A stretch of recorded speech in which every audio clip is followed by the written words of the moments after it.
Karibu mpendwa msikilizaji na mfuatiliaji wa St. Gaspar Media katika kipindi cha tafakari ya Injili ya siku.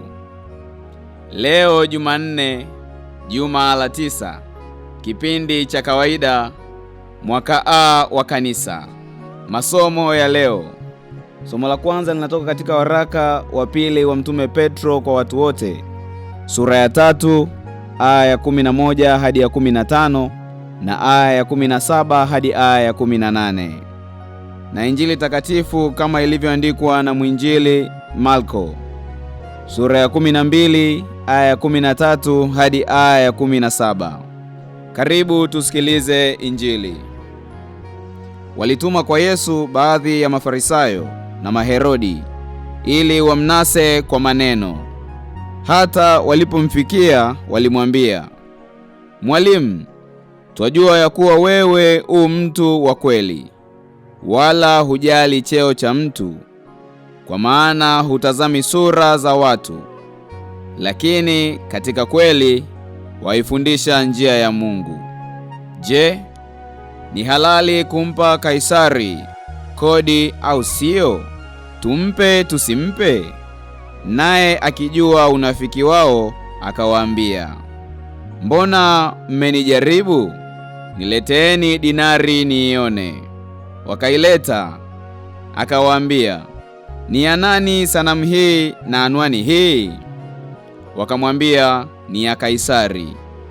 Yesu akajibu akawaambia, "Mpeni Kaisari yaliyo ya Kaisari, na yaliyo ya Mungu mpeni Mungu."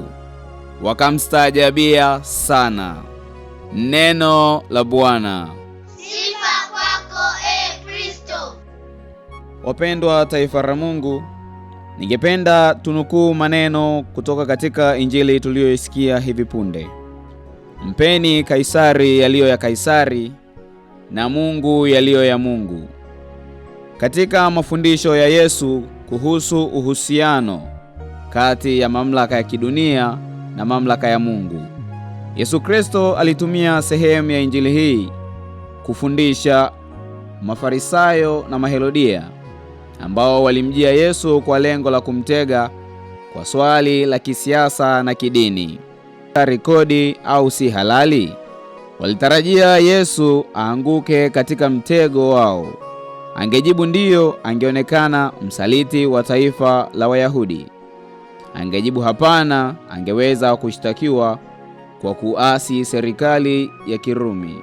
Hata hivyo, Yesu alitoa jibu la hekima: mpeni Kaisari yaliyo ya Kaisari, na Mungu yaliyo ya Mungu. Kauli hii imekuwa fundisho msingi katika kanisa kuhusu wajibu wa Mkristo kwa dola na kwa Mungu. Wakati wa Yesu, Palestina ilikuwa chini ya utawala wa dola ya Kirumi. Kaisari alikuwa mtawala mkuu, na kodi ilikuwa ishara ya utiifu kwa serikali ya Kirumi. Wayahudi wengi waliichukia kodi hiyo kwa sababu waliona kama alama ya ukoloni. Katika mazingira hayo, swali kuhusu kodi halikuwa la kifedha tu, bali pia la kisiasa na kidini. Mafarisayo walitaka kumweka Yesu katika mgongano kati ya sheria ya Mungu na sheria ya Kaisari. Kwa kutumia sarafu yenye picha ya Kaisari, Yesu alionyesha kuwa kuna mambo yanayohusu utawala wa kidunia ambayo yanapaswa kuheshimiwa, lakini akasisitiza kwamba kuna mambo ambayo ni muhimu ya Mungu peke yake. Kanisa Katoliki linafundisha kuwa mamlaka ya kiraia yanatoka kwa Mungu kwa ajili ya kulinda haki na ustawi wa jamii. Rejea Katekisimu ya Kanisa Katoliki namba 1897 inasema, kila jamii ya kibinadamu inahitaji mamlaka ili iweze kudumu na kuendelea kukua. Kwa hiyo, Wakristo wanapaswa kuheshimu sheria halali za nchi, kulipa kodi na kushiriki katika kujenga jamii yenye haki na amani. Mtakatifu Paulo pia anafundisha, kirejea waraka wa Mtume Paulo kwa Warumi sura ya 13 aya ya 1, kila mtu aitii mamlaka zilizokuu kwa maana hakuna mamlaka isipokuwa yatokayo kwa Mungu. Kutokana na mafundisho haya, kanisa linakubali wajibu wa kiraia, kulipa kodi na kuheshimu mamlaka halali. Ingawa Yesu anatambua kuwa mamlaka ya Kaisari, hasemi kwamba Kaisari ana mamlaka juu ya kila kitu. Sarafu ilikuwa na picha ya Kaisari, lakini mwanadamu ameumbwa kwa sura na mfano wa Mungu. Rejea kitabu cha Mwanzo sura ya kwanza aya 26 hadi 27. Hivyo sarafu inaweza kuwa ya Kaisari, lakini mwanadamu ni wa Mungu. Hili ndilo fundisho kuu la Injili hii.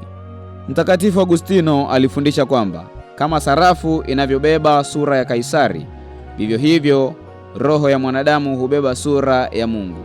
Kwa hiyo mwanadamu anapaswa kujitoa kikamilifu kwa Mungu.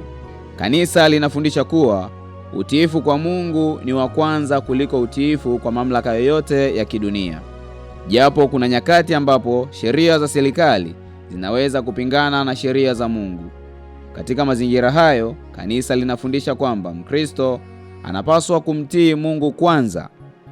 Hata mitume walitangaza wazi, imetupasa kumtii Mungu kuliko mwanadamu. Rejea kitabu cha Matendo ya Mitume sura ya 5 aya 29. Katekesi ya Kanisa Katoliki namba 2242 inasema kwamba raia hapaswi kutii sheria zinazopingana na sheria ya maadili au haki za msingi za binadamu. Hivyo, serikali inapolinda haki, Mkristo anapaswa kushirikiana nayo. Serikali inapopingana na sheria za Mungu, Mkristo anapaswa kusimama upande wa ukweli. Lakini pia Mtakatifu Yohane Chrysostom alifundisha kwamba Yesu hakukataa kulipa kodi, bali alionyesha kwamba wajibu wa kiraia unaweza kutekelezwa bila kuacha uaminifu kwa Mungu. Dokumenti ya kanisa inayoitwa Gaudium et Spes inasema Mtaguso Mkuu wa Pili wa Vatikano unafundisha kwamba kanisa na dola vina majukumu tofauti, lakini yote yanapaswa kutumikia ustawi wa wanadamu. Kanisa halitafuti kuchukua nafasi ya serikali, wala serikali haipaswi kuchukua nafasi ya Mungu. Katika jamii za leo, Injili hii inaendelea kuwa na umuhimu mkubwa, kwani Mkristo anatakiwa kushiriki katika maendeleo ya jamii kama kupiga kura kwa uwajibikaji, kutetea haki za watu na kushiriki katika maendeleo ya taifa. Pamoja na kutimiza wajibu wa kiraia, Mkristo hatakiwi kusahau kwamba maisha yake yote yanamwelekea Mungu. Lakini pia Mama Kanisa katika siku hii ya leo ametuwekea kumbukumbu ya mashahidi watakatifu Marcelino Padri pamoja na Petro. Kumbukumbu ya watakatifu Marcelino Padri na Petro inayoadhimishwa siku hii inaendana vizuri na Injili.